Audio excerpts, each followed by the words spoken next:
Hello, it's Gareth here on Tuesday, the day after we record the programme, so I'm working at home today. But if I put my radio on here, this is BBC World Service. And we're also sending details of that out on our social networking site on Facebook.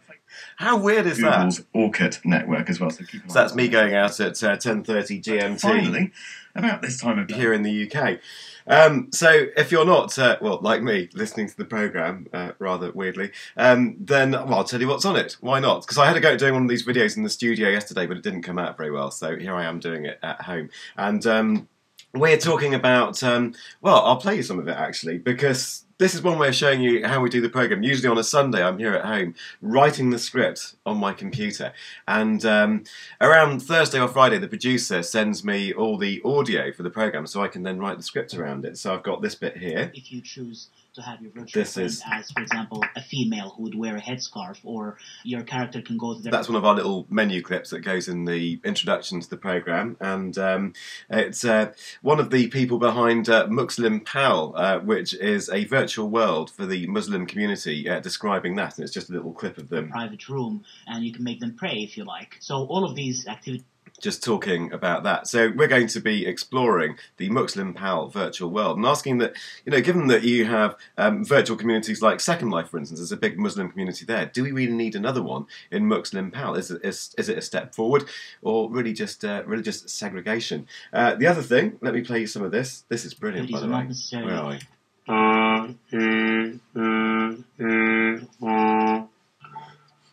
That's a Japanese robot, and you're thinking, it's a voice synthesizer, we've had those for years, but actually, that is a robot making kind of vocal noises through like an artificial set of lungs going through a vocal cavity and a larynx. So they really are making this robot talk. And it's not so much about making talking robots, they're just trying to work out, you know, a little bit more about how we all talk and how our own respiratory systems work. And they've even got one of these robots to play the flute, and I can play you a bit of that. For all that, Where are we? Here we go.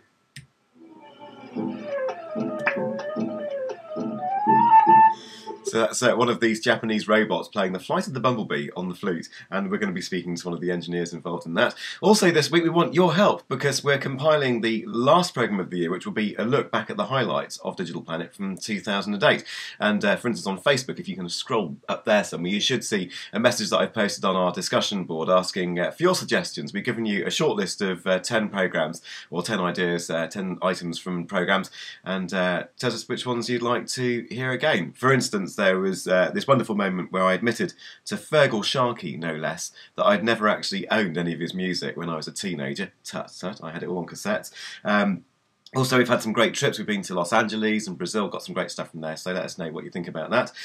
Also in the show, what else can I play you? It started off with quite a lot of information because the violence was all around Goma. Now the fighting has moved away. Yes, this is a very interesting and important story. It's about Ushahidi, which is a web reporting tool. So it allows witnesses, currently in the Democratic Republic of Congo, witnesses to violence, reprisals there, to report them. And the information is collated and posted on interactive maps. So we're going to be talking about that. And yeah, that's pretty much it. Now, it's a bit croaky today, as you can probably hear, because I have a bit of a cold.